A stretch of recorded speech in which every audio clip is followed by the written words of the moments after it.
Stan has something that's characteristic of the people that sound like they've done something to tap zero-point energy.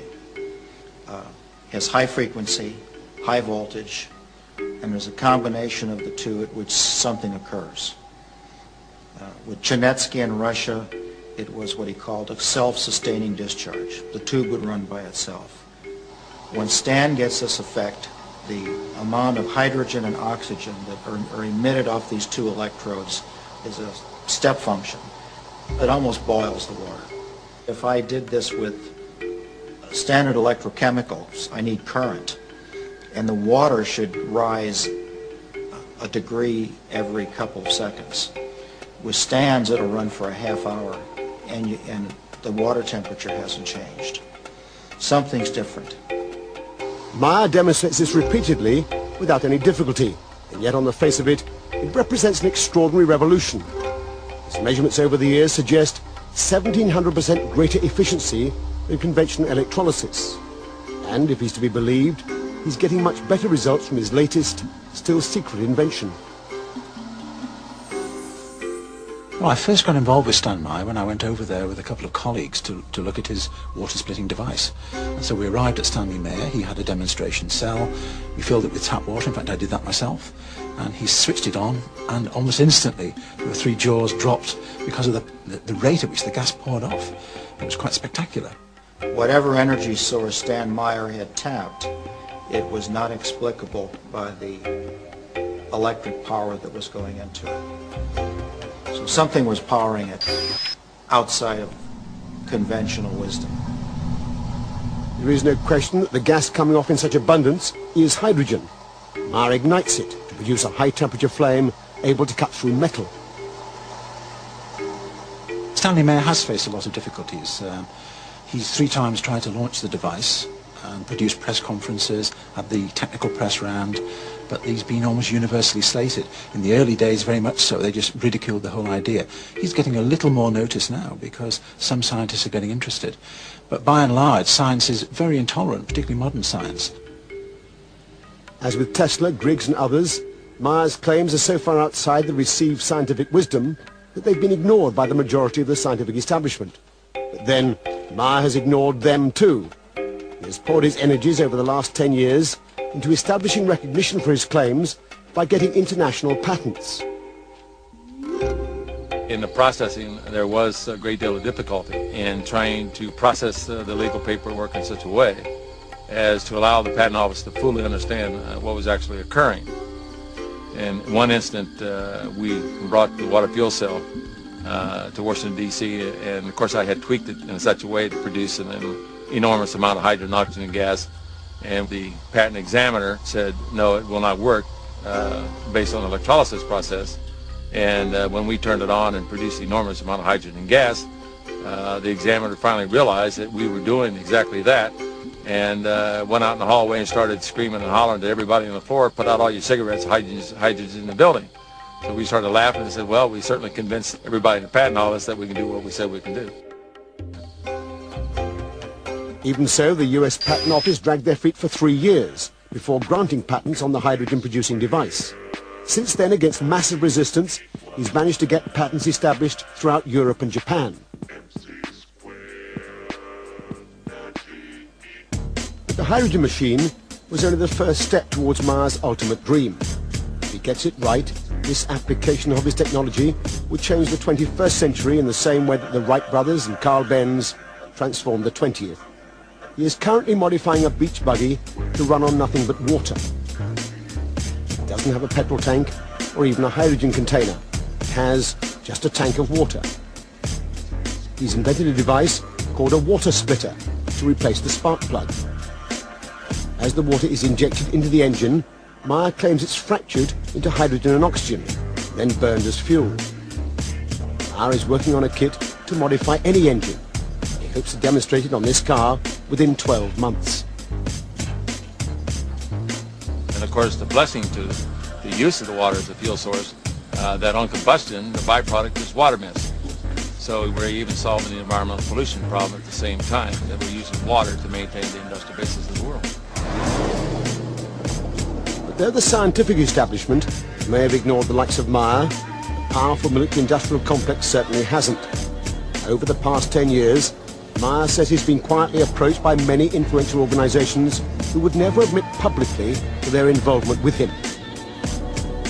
It is involved in deep space exploration, and it's also being developed quite highly in the military.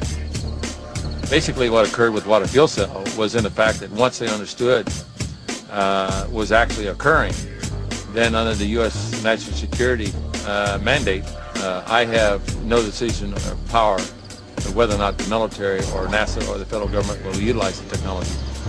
They can utilize it in any way they so desire. NASA is using every method it can to regain some of its now fading glory. In the face of strong congressional resistance, the days of limitless budget for space exploration have long since gone. As the champion of a new, environmentally friendly energy source, NASA would gain immense support. Do you have your identification? As a former top scientist of the NASA Spaceplane project, Professor Paul Ziss has an inside track on the workings of the agency. NASA has large centers. The center that's in charge of propulsion is NASA Lewis in Cleveland, Ohio. Can you imagine, instead of having a million-pound rocket has 900,000 pounds of fuel on board and oxidizer? Can you imagine what it would be like if you could put a device on there that would split water and run it into your engines? No explosive compounds. Public confirmation of a contract from NASA would provide a resounding boost for Mars technology. But Paul Ziss says it's only in a closed meeting they confirm such an agreement. They're looking for new energy sources. I understand from the people that I've talked with that they have worked with Stan and trying to understand what he's done and given him a contract. I also understand with the bureaucracy in Washington and the congressional oversight as to why they would never admit. When new technology comes in existence, there's a great resistance to it because it can affect a lot of economic factors. In this particular case in the United States, we pay out roughly about $200 billion a year for foreign oil. It's quite obvious that the Arabs would pay $200 billion to try to keep this type of technology out of the economy.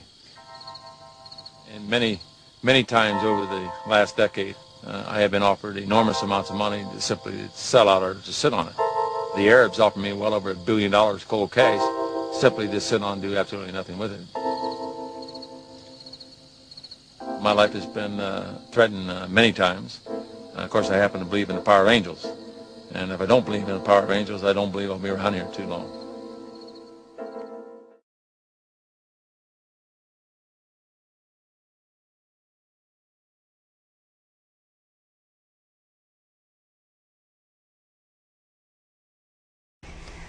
さて、原油の価格ずっと高い状態が続いていますが、鹿児島市のあるベンチャー企業がある車を開発しました。動力の鍵は水です。この車、ガソリンは一切使いません。こちら先ほど水道から汲んできた普通の水なんですけれども、この車水で走るということですので早速入れてみたいと思います。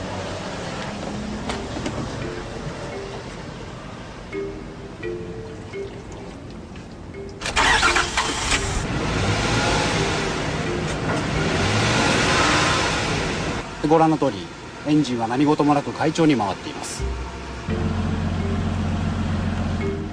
排気ガスもほとんどがただの水蒸気。地球温暖化の原因となる二酸化炭素は全く含まれていません。水です。エンジンは市販の車を改造しました。まず送り込まれるのは水素です。点火して水素が燃えた直後、水を霧状に噴射します。水素が燃える熱で水は気化して水蒸気になり、爆発的に膨らみます。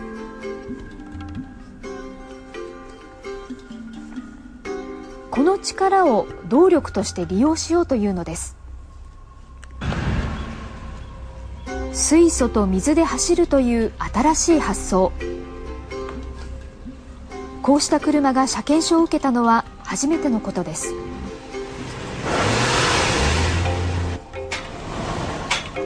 早速一般の道路での試験走行が行われました。会社側によりますと、満タンの水素タンクで走る距離は150キロ、スピードは時速180キロまで出ます。試験は2年間。国土交通省はこの間に得られたデータをもとに一般向けに量産化できるか検討することにしています。環境にも優しい車でも水素って危なくないんですか？気になりますよね。で、国土交通省